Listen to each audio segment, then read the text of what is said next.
The Story of the Snow Queen. Once upon a time, there was a beautiful fairy who people called the Snow Queen because she lived on the highest, most solitary peak of the Alps. Some mountain folk and shepherds climbed to the summits to admire her, but once they saw her, they immediately fell in love with her.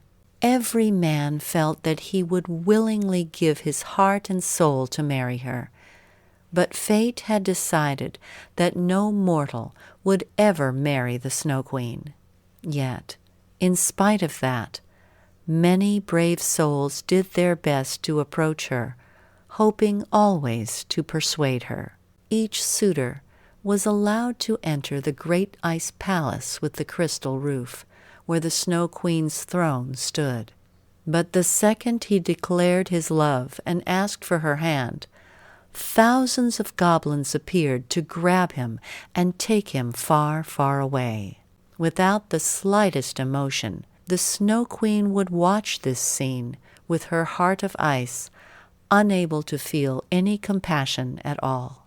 The legend of the Crystal Palace and the beautiful, heartless Snow Queen spread as far as the most distant alpine valley. The story reached the ears of a hunter, and fascinated by the tale, he decided to set out and try his luck.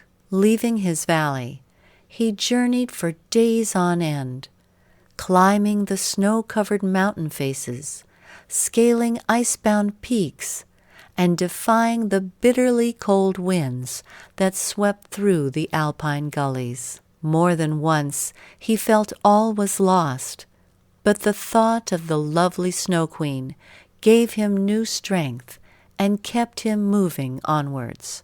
At last, after many days of climbing, he saw glinting in the sunshine before him the tall, transparent spires of the ice palace. Summoning all his courage, the young man entered the throne room where the Snow Queen stood still. He was so struck by the Snow Queen's beauty that he could not utter a single word. Shy and timid, he did not dare speak. Instead, he knelt in admiration before the Queen for hours on end without opening his mouth.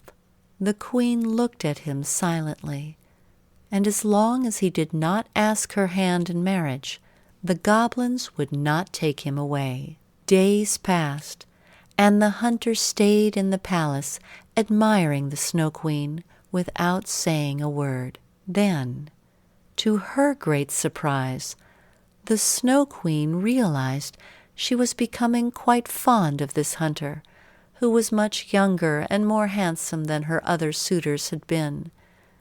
But the Snow Queen didn't dare to admit, not even to herself, that she would actually like to marry the young man. In the meantime, the goblins kept watch over their mistress. First, they were astonished. Then, as time went on, they became more and more upset, for they rightly feared that their queen might be on the point of breaking the law and challenging fate. Seeing that the queen was slow to give the order to get rid of her suitor, the goblins decided to take matters into their own hands. One night, as dusk fell, they slipped out of the cracks in the rock, clustered round the young hunter, grabbed him with their claws, and took him away. The Snow Queen could only watch the whole scene from the window, since there was nothing she could do to stop them.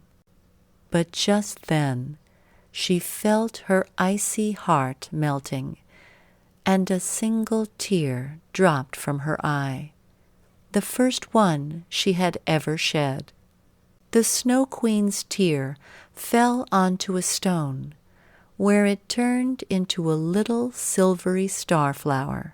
This was the first Edelweiss, the flower that grows only on the highest, most inaccessible peaks in the Alps, on the edge of the abyss and the precipice.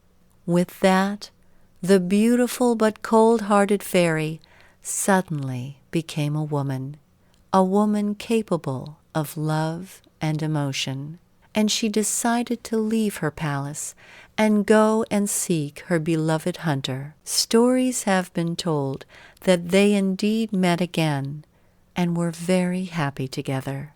The end.